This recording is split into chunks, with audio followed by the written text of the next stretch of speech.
கேட்டீங்களா?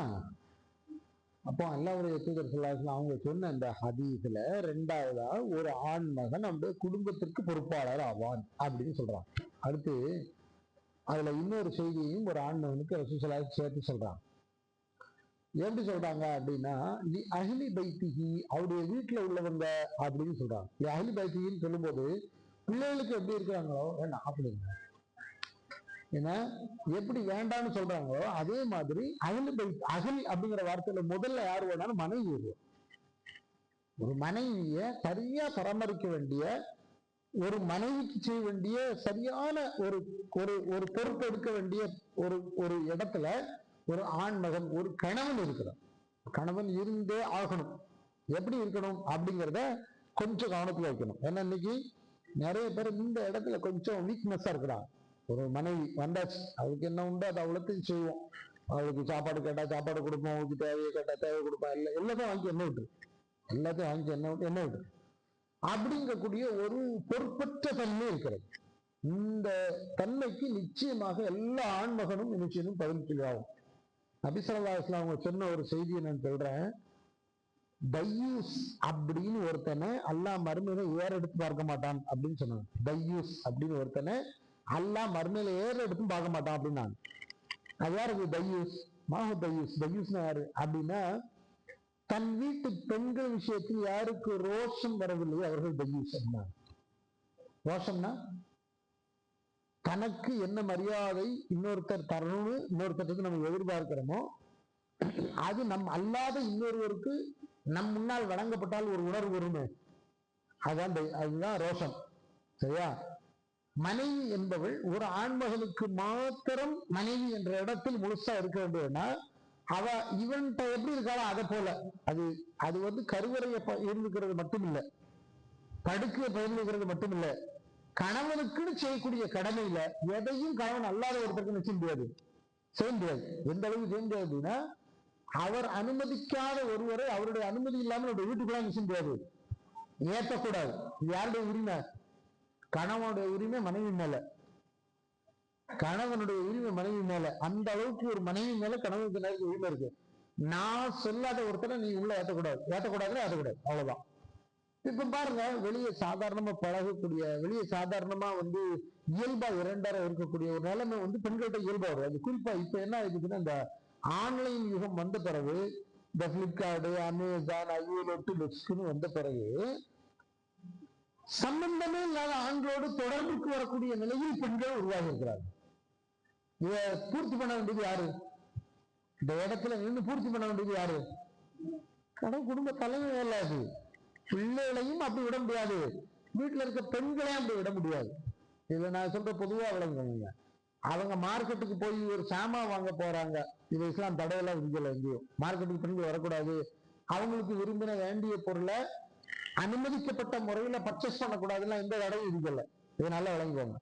ஆனா அவங்களுடைய பெர்சனலா அவங்க கையில வச்சுக்கக்கூடிய போன், அவங்களுடைய அந்த பெர்சனலான ஐடி, அவங்க பெர்சனலான நம்பர், இது யாரோ ஒருத்தருக்கு தெரியும்படியாக இயல்பா இருக்கிறது அப்படிங்கிறது கொஞ்சம் கொஞ்சமாக பிறரோடு இயல்பாக பெண்களை பழக விடும் இடத்திற்கு நம்ம மாறி வருகிறோம். என்ன நடக்கும் அப்படின்னு கேட்டீங்கன்னா, இப்ப ஒண்ணும் தெரியாது, இது மலிந்து வரும் பொழுது யாரோடும் யாரும் எப்பொழுதும் தொடர்பு இருக்கலாம்ங்கிற நிலைமை வந்துடும். மிகப்பெரிய ஆபத்துக்கு பல இடங்கள்ல அது வந்துருச்சு, தவறா வந்துருச்சு, தெரியாம வந்துருச்சு. ஆனா அது வர்றதுக்கான எந்த வழிகளையும் திறந்து விடக்கூடாது. ஏன்னா ஒரு கணவனுடைய பொறுப்பு அல்லது ஒரு ஆண் மகனுடைய பொறுப்பு வீட்டுல இருக்கக்கூடிய எல்லா பெண் மக்களையும் பாதுகாக்க வேண்டியது. அந்த பாதுகாப்புல எல்லாம் எதை கொண்டு வச்சிருக்காங்கன்னா ரோஷத்தை கொண்டு வச்சிருக்கிறான். உன் வீட்டு பெண்ணிட்ட தேவையில்லாத ஒரு ஆம்பளை பேசினான்னா நீ எப்படா என் வீட்டு பொம்பளைகிட்ட பேசலாம்னு கேட்கறதுக்கு ஒரு உணர்வு வரும் பத்தில, அது ரோஷம். அந்த ரோஷத்துலதான் எல்லாம் பாதுகாப்பா வச்சிருக்கிறான்னா அந்த உணர்வு மேலோங்கி இருந்தாலும் பொறுப்பை தெரிய வச்சிருக்கான்னு அர்த்தம். இல்லைன்னா பொறுப்புல கோடு விடுறான்னு அர்த்தம், பொறுப்புல ஏதோ சமரசமாகறான்னு அர்த்தம். இது வந்து ஒரு குடும்ப தலைவனுடைய விஷயம். ஒரு குடும்ப தலைவனுடைய விஷயம் எடுத்துக்கிட்டீங்கன்னா, ஒரு பெண் அல் மர்ஆ ராஇயா, ஒரு பெண்ணும் பொறுப்பாளிதான். ஹதீஸ் புகாரியுடைய ரிவாயத் 2-3 விதமா இமாம் புகாரி ரிவாயத் செய்றாரு. ஒரு ரிவாயத்துல இந்த மூணையும் சேர்த்து வரிசையா சொல்றாரு. ஒரு ஆண்மகன் யாரு, ஒரு தலைவன் யாரு, ஒரு பெண்மகள் யாரு அப்படின்னு இந்த மூணையும் ஃப்ரேம் பண்ணுவாங்க. இந்த ஒண்ணுல மட்டும் வித்தியாசமா சொல்றாங்க. இந்த மூணுல ரசூலுல்லாஹி ஸல்லல்லாஹு அலைஹி வஸல்லம் மூணாவது சொல்லும்போது சொல்றாங்க அல் மர்ஆ ராயியா, ஒரு பெண்ணும் பொறுப்பாளி தான். என் பொறுப்புல எனக்கு எனக்கு என்ன இருக்கு, எனக்கு ஒண்ணும் இல்லை அப்படி சொல்ல முடியாது. எதுக்கு பொறுப்பு? அதை ரசூலுல்லாஹி அழகா சொல்றாங்க. லீ பலதி ஹி, அவனுடைய பிள்ளைக்கு. அவனுடைய பிள்ளை எத்தனை பேருடைய பொறுப்பு? யாருடைய பொறுப்பு தான்? அவனுடைய பொறுப்பு தான். வலி மாலிஹி, அவனுடைய பொருளாதாரத்துக்கு தான் பொறுப்பு. விட்டுட்டு போறான், அவன் வேலையை தேடி போறான், அவன் தான் பொருளாதாரத்தை கொண்டு வரதுக்கு கஷ்டப்பட வேண்டியிருக்கு. அவன் கஷ்டப்படுற அந்த நேரத்துல சத்தம் போடாம இந்த பணத்தை வரையும் செலவழிச்சு, இல்லாத பொருளாதாரத்துக்கு செலவழிச்சு, அதை ஆக்கப்பூர்வமாக ஆக்காம நாசமாக்குனா அந்த நாசத்திற்கு பொறுப்பு யாருதான்? ஒரு பெண் தான், ஒரு குடும்பத்தில் இருக்கக்கூடிய மனைவி தான் சொல்றாங்க. இத நீங்க பெண்களுக்கு ஊட்டி ஆகணும், சொல்லி ஆகணும். இது உன் பொறுப்பு, உன் கையில தரப்பட்ட பொறுப்பு. குழந்தைங்க அம்மானிக்கும், குழந்தைங்க அம்மானிக்கும், பிள்ளைகள் அம்மானிக்கும். அதுகளை பெத்தா மட்டும் போதாது, அதுகளுக்கு பால் ஊட்டினால் மட்டும் போதாது, அதுகளுக்கு சாப்பாடு கொடுத்தா மட்டும் போதாது. உண்மையிலே அதற்கு ஒழுக்கத்தை ஊட்ட வேண்டிய தார்மீகமான கடமை யாருக்கு இருக்கு? தாய்க்கு இருக்கு. எப்படி செய்வா அவ? அவ தகப்பனுக்கு கட்டுப்பட்டு ஒழுக்கத்தோட நடந்தா மட்டும்தான் அதை செய்வா, இல்லைன்னா என்ன செய்ய முடியாது, அது செய்ய முடியாது. அதைத்தான் அங்க சொல்றாங்க. அல் மர்ஆ, ஒரு பெண் இருக்கிறாளே, வஹிய ராயியா, அவளும் பொறுப்புதாரிதான் அப்படின்னு சொல்லிட்டு சொல்றாங்க. லிமா அலிஹி, அவளுடைய சொத்துக்கும் அவனுடைய சொத்திற்கும், வல் வலதி, அவனுடைய பிள்ளைகளுக்கும் என்று சொல்றாங்க. டைம் நிறுத்தல, இன்னும் ஒன்னையும் சொல்லி முடிச்சிடுறேன். கவிஞர் வந்திருக்கு சகோதரர்ல. அடுத்து சொல்றாங்க ரசூலுல்லாஹி நாலாவதா, இந்த ரிவாயத்து அதோட சேர்ந்து வரல, வேற ஒரு இடத்துல வருது. அதே இமாம் புகாரி தான் ரிவாயத்து செய்றாங்க. ஒரு அப்துன், ஒரு அடிமை, ஒரு வேலைக்காரர், ரெண்டு விதமா எடுத்துக்கலாம். இன்னொரு அதிகத்துல காதிம் அப்படின்னு வருது, ஆனா அது புகாரில வரதுல திரும்பிகள் வருது. என்ன சொல்றாங்க? காதிமுன், ஒரு பணியாளன். இது நீங்க கவனத்தில் வைக்கணும். ஒரு பணியாளன் அல்லது ஆண்டான் அடிமை என்று இருந்த காலத்துல அப்துல். அடிமையா இருந்தா எஜமானனுடைய பொருளாதாரம் என்னவோ அதற்கு இவன் பொறுப்பு. ஒரு வேலைக்காரனாக இருந்தால் அவனிடத்துல எந்த வேலையை ஒரு ஓனர், ஒரு ஒரு ஒரு ஒரு ஸ்தாபனத்திற்கு யார் பொறுப்பாளரோ அவர் கொடுத்திருந்தால் அதற்கு அவன் பொறுப்பு என்று சொல்றாங்க. அதுக்கு எப்படி பொறுப்பு இருக்கணும் தெரியுமா? அவர் எப்படி ஒப்படைச்சாரோ அதை அப்படியே நிறைவு செலுத்தணும். அவர் எப்படி ஒப்படைச்சாரோ அதை அப்படியே நிறைவு செலுத்தணும். என்ன அவருக்கு என்ன வேலை இருக்குதோ அந்த அத்தனை வேலையும் அவர் செய்ய வேண்டிய பொறுப்பு அவருக்கு. என்ன வேலை இருக்கு? காலையில எழுந்திரிச்சதுல இருந்து இரவுல தூங்குற வரைக்கும் அவருக்கு என்ன வேலைன்னு கொடுத்தாரோ எஜமானன், அது அவரத்தையும் செய்யறது அவர் மேல உள்ள கடமை. ஏன்னா அதுக்கு கையெழுத்து போட்டு அவர் என்ன செய்யறாரு? வேலைக்காரனை சொல்றேன். அடிமையை பொறுத்த மட்டும் வேற வழி கிடையாது, செஞ்சுதான் தீரணும். அடிமை நம்ம சப்ஜெக்ட்ல இல்லை, இப்ப ஆளே இல்லைன்னு வச்சுக்கோங்களேன். ஆனா இன்னைக்கு நம்மகிட்ட இருக்கக்கூடிய ஒரு பெரிய பிரச்சனைனா, நம்மை நம்பி வேலைகளாக தரப்படக்கூடிய பல வேலைகள்ல மோசடி பகிரங்கமாக நடைபெறுகிறது. பொறுப்பற்ற ஒரு தன்மை.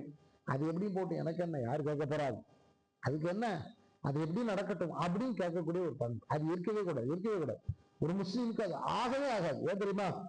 மறுமையில உண்மையிலேயே ஒரு எஜமான் வந்து நின்று ஒரு ஒரு ஒரு வேலைக்காரனுக்கு எதிராக நினைச்ச முடியும், வழக்காட முடியும். நான் கொடுத்த மோசடி பண்ணிட்டான், நான் கொடுத்த அதை சீரழிச்சுட்டான், நான் கொடுத்த எனக்கு நேர்மை அவன் நடக்கல அப்படின்னு சொல்லுங்க. எப்படி ஒரு வேலைக்கார எஜமானனுக்கு எதிராக மறுமையில வாதாட முடியுமோ அதே அளவிற்கான உரிமையும் கடமையும் யாருக்கு இருக்கு? ஒரு எஜமானனுக்கு இருக்கு. அதே நினைக்கிறாங்க சொல்றாங்க. இந்த ஹதீஸ்ல இந்த 4 பேரையும் ரசூலுல்லாஹி ஸல்லல்லாஹு அலைஹி வஸல்லம் வட்டவர்த்தனமா சொன்னாங்க. அந்த ஆனா இதுல மட்டும் இல்ல பொறுப்புணர்வு அப்படிங்கிறது பொதுவா விளங்கும். இந்த உம்மத்திற்கே ஒரு பொறுப்புணர்வு இருக்கு. அது என்ன தெரியுமா? இஸ்லாம நமக்குள்ள ஏத்துக்கிட்ட மாதிரி இந்த உலகம் ஏத்துக்கிற அளவுக்கு பொறுப்போட நடத்துகிறேன். மனசுல நான் சொல்றத, இஸ்லாம நாம் எந்த அளவுக்கு ஏற்றுக்கொண்டோமோ அதே போல உலகம் ஏற்றுக்கொள்ளும்படியாக நாம் ஒரு பொறுப்போடு நடந்துக்கிறோம். அது எப்படி நடந்துகிறது? அல்லாஹ் குர்ஆன்ல சூரத்து நிசால 58வது வசனத்துல சொல்றான், இன்னல்லாஹ யஅமுருக்கும் அன் துஅத்துல் அமானாத்தி இலா அஹ்லிஹா. இறைவன் உங்கள் அனைவருக்கும் கட்டளையிடுகிறான், நீங்கள் அனைவரும் உங்கள் மீது சுமத்தப்பட்ட பொறுப்புகளை நேர்மையாக அதற்குரியவர்களிடத்துல எப்படி ஒப்படைக்க வேண்டுமோ அப்படி ஒப்படைத்து விடுங்கள். அமானிதத்தை ஒப்படைச்சிருங்க அப்படிங்கிற அமானிதம். அமானிதம் அமானிதம் அமானிதம் ஒரு வார்த்தை தமிழ். அமானிதம் தமிழ் வார்த்தையா? அமானிதம் ஒரு வார்த்தை தமிழா? அமானிதம் அப்படின்னு தமிழ் படுத்திக்கிட்டோம். அமானத் அப்படிங்கிற அந்த அரபி வார்த்தை அமானிதம் அமானிதம் நம்ம தமிழ் படுத்திக்கிட்டோம். அமானிதம் அப்படின்னு தமிழ்ல சொன்னா என்ன அர்த்தம்? அது என்ன அமானிதம்? இது அமானத் அப்படின்னு என்னது?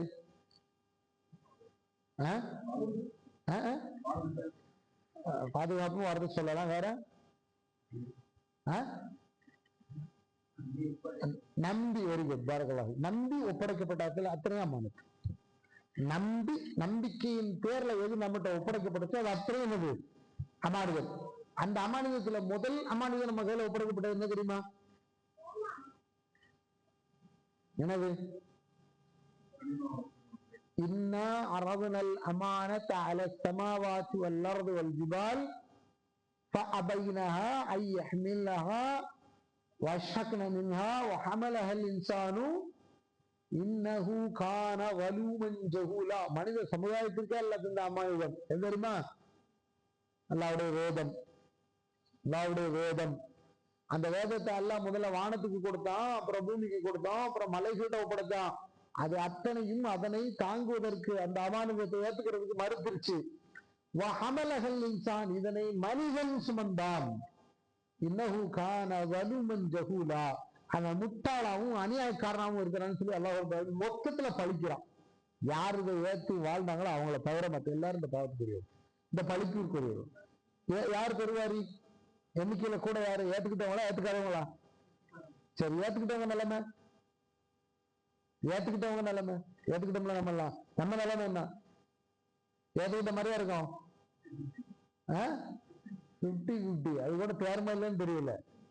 உண்மையிலே உள்ளபடியே வருத்தப்படணும். வருத்தப்படுறதுக்கு எல்லாம் நமக்கு வாய்ப்பை தந்திருக்கான், யோசிக்கிறதுக்கு ஒரு சந்தர்ப்பத்தை தந்திருக்கிறான். இன்னைக்கு நாம அந்த நிலையில தான் இருக்கோம். நம்ம கையில எல்லாம் தந்திருக்கிறான். அவைகளெல்லாம் மறுத்தன, நாம் ஏற்றுக்கொண்டோம், ஒப்புக்கொண்டோம், தாங்குகிறோம் என்று சொன்னோம். ஆனால் நாம் தாங்கியபடியே அதற்குரிய ஹக்க செய்றோமா அப்படின்னு கேட்டா இல்லை. நம்முடைய பிள்ளைகள் படிக்கிற அளவு கூட அதை படிக்கல. நம்முடைய பிள்ளைகள் அதை அன்றாட தொடர்பு அளவு கூட நம்ம தொடர்பு வச்சுக்கல. அன்றாடம் நாம் அதனை உள்வாங்குவதற்கும் பெயர் இல்லை. வழங்குதா? இன்னைக்கு சட்டம் அப்படின்னு நம்ம பேசும்போது இந்த ஊரு உலகம் இந்த இங்க உள்ள சட்டம் எல்லாத்தையும் பேசுறோம். ஆமா, வாழக்கூடிய இடத்துல இதெல்லாம் பேசத்தான் வேணும். ஆனா இந்த சட்டம் பெருசா, உண்மையில நாம ஏற்றிருக்கிறோம் அந்த சட்டம் பெருசானா எது பெருசு? ஒரு விசுவாசிக்கு அல்லாவுடைய சட்டம் தான் பெருசு. அல்லாவுடைய சட்டம் பெருசுங்கிறது மனசுல வரும்பொழுது நமக்கு மற்ற எந்த சட்டத்தை பற்றிய கவலையை விட எந்த கவலை தான் அதிகம் இருக்கணும்?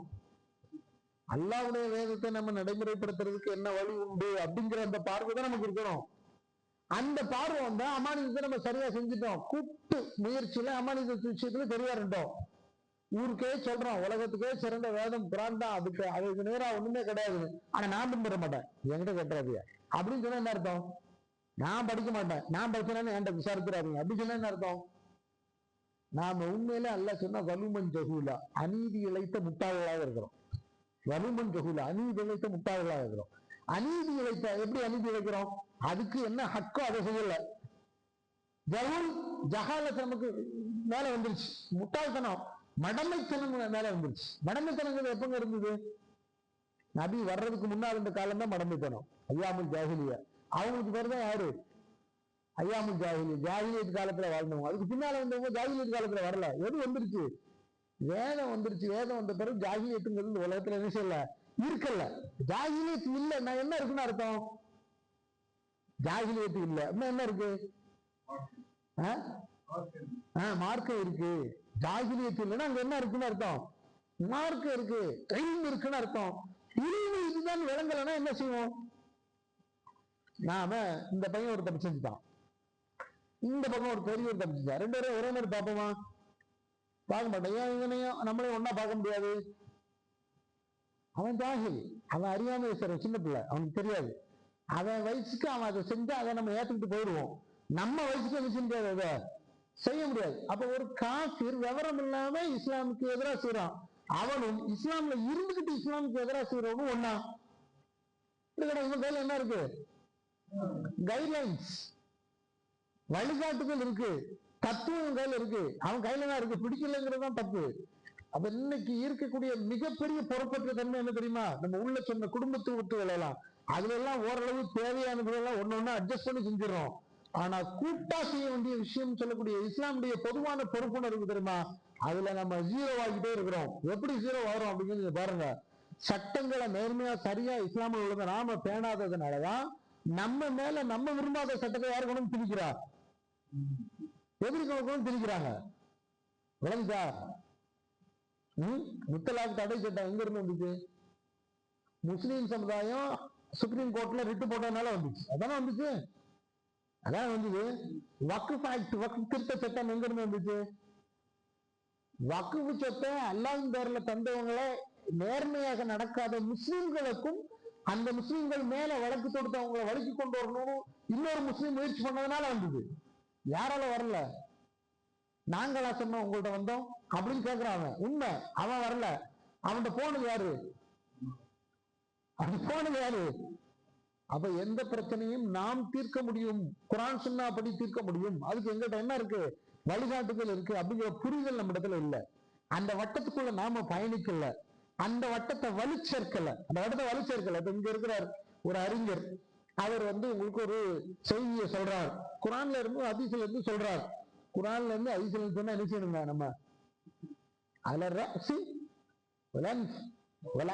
கண்ணிலையும் தலையில வச்சு என்ன செய்யணும்? அதை ஏத்துக்கணும், அவ்வளவுதான். அவர் சொன்னதுக்கு ஆதாரம் இருக்காங்க. ஆதாரம் இல்லையா? நல்லா இருக்கு அழுத்த, நீ சொன்னது என்ன கிடையாது? மார்க்கம் கிடையாது. நீ சொன்னதுல என்ன இல்ல? தலீல் இல்ல. நமக்கு என்ன வேணும்? அல்லாஹ் சொல்லியிருக்காங்களுக்கு தலீல் வேணும். நமக்கு என்ன வேணும்? அல்லாஹ்வுடைய தூதர் சொன்னாங்க தலீல் வேணும். அதை ஏத்துக்க வேண்டிய பொது பொறுப்பு யாருக்கானது? ஒவ்வொரு முஸ்லீமுக்கானது. ஏத்துக்கிறத மறுத்தா என்ன நடக்கும்? என்ன நடக்கும்?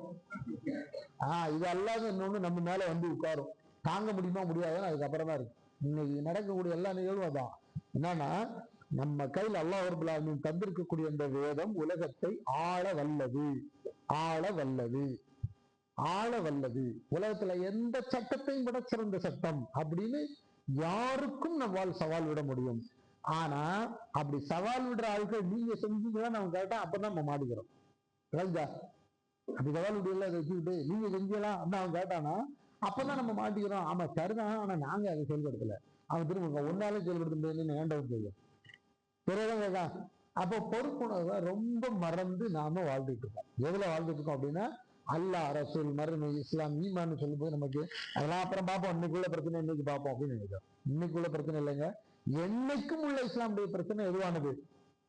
இஸ்லாமை மாற்று. இதை நீங்க கவனத்துல வைங்க. சூரத்து அந்நிசா அவனுடைய 58வது வசனத்துல சொல்றான், அல்லாஹ் உங்க மேல ஒரு அமானியத்தை சுமத்தினா, நீங்க அதை மக்கள் எல்லாருக்கும் கொண்டு போய் கரெக்டா சேர்த்துருங்க அப்படின்னு சொல்றான். அதில் மக்களுக்கு மத்தியில நீங்கள் தீர்ப்பு செய்ய நேர்ந்தால் அப்பொழுது நேர்மையோடு நீங்கள் தீர்ப்பு செய்யுங்கள் நல்லா சொல்றான். இதை மறந்துட்டோம் நம்ம. உண்மையில இந்த சமூகத்துக்கே தீர்ப்பு சொல்லக்கூடிய இடத்துல யாரு இருக்கணும்? யார்கிட்ட சரியான சட்டம் இருக்கோ அவங்க தானே தீர்ப்பு சொல்லணும். யார்கிட்ட சரியான சட்டம் இருக்கு? முஸ்லீம்கள தான் இருக்கு. உலகத்தை ஆள வல்ல குரான் நம்மகிட்ட தான் இருக்கு. அப்ப தீர்ப்பு செய்ய வேண்டிய இடத்துல இன்னைக்கு யாரு இருக்கணும்? யாரு இருக்கா? யாரு இருக்கணும்? யாரு இருக்கா? கவனத்துல இருக்கணும். யாரு இருக்கணும்? யாரு இருக்கா? மதீனாவுல ஒரு வழக்கு என்ன? விபச்சாரம். திருமணத்துக்கு பிறகு விபச்சாரம் என்ன நடக்கும்? இஸ்லாமுடைய தீர்ப்பு என்னங்க? ஒருத்தர் திருமணத்துக்கு பிறகு விபச்சாரம் இஸ்லாமுடைய தீர்ப்பு என்ன? கல்ல எறியணும், மரணம் வரையும் அணுகல். சரியா? இந்த சட்டம் எங்க இருக்கு? தௌராத்துல இருக்கு. இந்த சட்டம் எங்க இருக்கு? தௌராத்துலயும் இருக்கு. நபிசுல்லல்லாஹு மதீனாவுடைய ரூலர், மதீனாவுடைய ஆட்சியாளர். மதீனாவுடைய ஆட்சியாளர் நபியா மட்டும் இருக்கு இல்ல, பிந்திய 10 வருஷத்துல மதீனாவுடைய ஆட்சி தலைவரும் அவங்கதான். அங்க யூத குடிக்குள்ள இப்படி ஒரு சம்பவம் நடந்துருச்சு. வழக்கு யாரு முன்னால வருது? நபிசுல்லல்லாஹு முன்னால வருது. நபிசுல்லல்லாஹு அவங்களுக்கு அவங்களுடைய புத்தகத்தை வச்சு முதல்ல தீர்ப்பளிக்கிறாங்க. இங்க வாங்க, அதை எடுத்துட்டு வாங்க அப்படிங்கிறாங்க. ஏன்னா அந்த சட்டமும் இந்த சட்டமும் ஒண்ணுதானே எல்லாம் அனுப்பிச்சிருக்கான். அதுல சொல்லியிருக்கான் எடுத்துட்டு வாங்கன்னு. எடுத்துட்டு வந்த உடனே வாசிங்கிறான். கரெக்டா அதுக்கு முன்னால உள்ளதையும் வாசிச்சா, அதுக்கு பின்னால உள்ளதையும் வாசிச்சான். எதோ வாசிக்கல, அதுக்கு முன்னால உள்ளதையும் வாசிச்சான், அதுக்கு பின்னால உள்ளதையும் வாசிச்சான். எதை மட்டும் மறைச்சிட்டான்? விபச்சாரம் செய்த ஒருவன் திருமணம் செய்த நிலையில் விபச்சாரத்தை அவனுக்கு என்ன தண்டனை எல்லாம் சொல்றான் அதை மட்டும் மறைஞ்சிட்டான். கூட அப்துல்லா பின் சலாம் அப்படின்னு சொல்லி வேத அறிஞர் ஒருத்தர் இஸ்லாமை ஏற்றுக்கிட்டு நபி கூட இருந்தார். அவர் சொன்னா எல்லாரும் தவிர அதை மட்டும் விட்டுட்டு படிக்கிறான். ரசூலுல்லாஹி பிறகு ஹீப்ரு மொழி அவர் சொல்றாரு அதை மட்டும் விட்டுட்டு படிக்க அல்லாவுக்கு ஒரு வேதம் விட்டா அப்படின்னு கேட்கிறான். அதைத்தான் எந்த சட்டமோ அதை மட்டும் விட்டுட்டா அப்படின்னு அர்த்தாக்குறாங்க. அந்த சட்டத்தை நீ வாசி அப்படின்னு வாசிக்க சொன்ன பேர் ரசூலுல்லாஹ் உலகத்துக்கு சொல்லுவாங்க நீதான் சட்டம், இதான் சட்டம். எது சட்டம்? விபச்சாரம் செஞ்ச ஒரு ஆண் அல்லது ஒரு பெண் திருமணத்துக்கு பிறகு அந்த சுகத்தை அனுபவிச்ச பிறகு அதை இன்னொரு பக்கம் தப்பா அடையணும்னு நினைச்சான்னா அவனை சமூகம் பார்க்க கல்லறிந்து கொள்ளணும். இப்ப சட்டம் நிறைவேறிச்சு. யாருக்கு மத்தியில நிறைவேறுமா? யார் மேல வேதம் இருந்தது அவங்களுக்கு மத்தியில நிறைவேறிச்சு. யாருக்கு முன்னால் அதை நிறைவேற்ற முடியுது அப்படின்னா அதை முஸ்லிம் சமுதாயத்தில் நடைமுறைப்படுத்திய அல்லாஹ்வுடைய தூதரால் முஸ்லிம் அல்லாத சமுதாயத்தின் மீதும் நடைமுறைப்படுத்த முடிந்தது. இப்ப நம்முடைய கேள்வி என்னன்னா, நமக்குள்ளேயே குர்ஆன் சட்டம் எதுவும் அதற்குள் நாம் இருப்போங்கிற மனநிலை இருக்கா அப்படின்னு கேட்டீங்கன்னா இல்ல. யார்கிட்ட இல்ல? முஸ்லிம்கிட்ட இல்ல. தெரியுதா? இதே மாதிரி ஒரு சம்பவம் உமர் பின் கத்தாப் ரலியல்லாஹு ஆட்சி காலத்துல நடந்தது. அல்லாஹ்வுடைய தூதர்கிட்ட போய் தீர்ப்பு கேட்கிறாங்க. அல்லாஹ்வுடைய தூதர் தீர்ப்பை சொல்லிட்டாங்க. அல்லாஹ்வுடைய தீர்ப்பு, அல்லாஹ்வுடைய தூதரின் தீர்ப்பு யாருக்கு ஃபேவரானதுன்னா ஒரு யூதனுக்கு ஃபேவரானது. அதை தூக்கிட்டு அப்படியே ஒரு ஆளு, ஒரு முஸ்லீம், அன்னைக்கு சமுதாயத்தில் அறியப்பட்ட ஒரு முஸ்லீம் உமர்கிட்ட வந்து தீர்ப்பு கேட்கிறார். உமர் பின் கத்தாப் விஷயம் தெரியுமா? வீட்டுக்குள்ள போய் வாள் எடுத்து வெளியே வேண்டாம். யார்கிட்ட கேட்டு தீர்ப்பு பண்ண பிறகு யார்கிட்ட வர நீ அப்படி நீ முனாஃபிக் கொண்ட வெட்ட போறேன்டான். நீ முனாஃபிக். ஏன்னா உன் விஷயத்துல தீர்ப்பு சொன்னது யாரு? அல்லாஹ்வுடைய தூதர். அல்லாஹ்வுடைய தூதர் நீ பாவி அவன் சரியானவன் தீர்ப்பு சொல்லிட்டாங்க. நீ இங்க வந்து அந்த தீர்ப்பை மாத்தி வாங்குறது ஏன்டா வாரியோன்றான். இன்னைக்கு நாம என்ன தெரியுமா செய்வோம்? சந்தர்ப்ப சூழ்நிலை வேண்டிய ஆளை பார்த்துட்டு வேலையை முடிச்சிடும். சந்தர்ப்ப சூழ்நிலை வேண்டிய ஆளை பார்த்து இவர் நமக்கு சாதகமான அல்லாஹ் சொல்றான் அந்த அதில் இதா ஹக்கம்தும் பைன நாஸி அன் தஹ்குமு பில் அத்ல். நீங்க மக்களுக்கு மத்தியில தீர்ப்பு சொல்ல நேர்ந்தா நீங்க மக்களுக்கு மத்தியில நேர்மையை தீர்ப்பு சொல்லுங்க. அப்ப மார்க்கத்தை வச்சு எந்த பிரச்சனையும் நீங்க அணுகி உலக மக்களுக்கு தீர்ப்பு சொல்லுங்க. ஏன்னா நீதிபதியா இருந்து ஒரு வழக்கு வந்தா மட்டும் தீர்ப்பு சொல்றது இல்லைங்க. ஒரு பொதுவான பிரச்சனை வந்தா இஸ்லாம் இதைத்தான் உலகத்திற்கு தீர்வாக தருதுன்னு முஸ்லிம்களை எவ்வளவு பேரால சொல்ல முடியும்? நான் சொல்றேன், நான் எந்த பாயிண்ட் ஆஃப் வியூல இருந்து பேசுறேன்னு தெரியுதா? நீங்க ஒரு பிரச்சனை எடுத்து விவாதிச்சுருக்கீங்க உலகம், இந்த பிரச்சனைக்கு இஸ்லாம் சொல்லக்கூடிய தீர்வு இதுதாங்கன்னு சொல்லக்கூடிய அளவுக்கு பக்குவமும் வேற முஸ்லிம்களுக்கு இருக்கான்னு கேட்கிறாங்க. இல்ல. ஏன் இல்ல? வரல. நம்ம அதுக்குள்ளே வரல. அந்த அம்மானியத்தை நம்ம இன்னும் விளங்கல. நம்ம அதுக்கு தயாரும் இல்லை. ஆனா நாங்க எங்கிட்ட தான் உயர்ந்த வேதம் இருக்குன்னு உலகத்துக்கு எனக்கு தம்பிட்டு அடிக்கணும். இல்ல, எந்த பிரச்சனை இன்னைக்கு கண்ணுனா இருந்தாலும் சரி நீங்க உடனே நேரம் எங்க போயிருங்க, அல்லாஹ் என்ன சொல்லணும்னு தேடுங்க. அல்லாஹ்வுடைய தூதர் என்ன சொல்லலாம் கேளுங்க. இந்த பிரச்சனையை ஒட்டி இங்க உட்காருங்க. இதுக்கு ஒரு மஜ்லிஸை உருவாக்கி ஆளுங்க இடத்துல போய் தீர்வை தேடுங்க. இவங்க தரல, உங்களுக்கு மேல யாரையா இருக்காங்களோ அவங்கள கூப்பிட்டு கேளுங்க. படிக்கிறதுக்கு முயற்சி பண்ணுங்க. இதுதான் இஸ்லாம்னு சொல்லி உலகத்துக்கே சொல்லுங்க எங்கிட்ட இருக்கு தீர்வுன்னு சொல்லி. மற்றவன் மண்டிடுவான். முத்தலாக் தடை மசோதான்னு சொல்லி ஒண்ணு கொண்டாங்க தெரியுமா? அதுல முஸ்லிம் அல்லாத மிகச்சிறந்த அட்வொகேட்ஸ் பலரும் இத மாதிரி ஒரு சட்டம் இல்லைன்னு நல்லா பேச வச்சான்.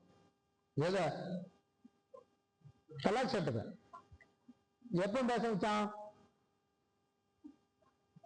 அவங்க இந்த சட்டத்தை பார்த்துட்டு இவ்வளவு பெஸ்டான ஒரு சட்டம் இருக்கும் போதுதான் யூனியன் இதை ஓகேன்னு சொல்றான்.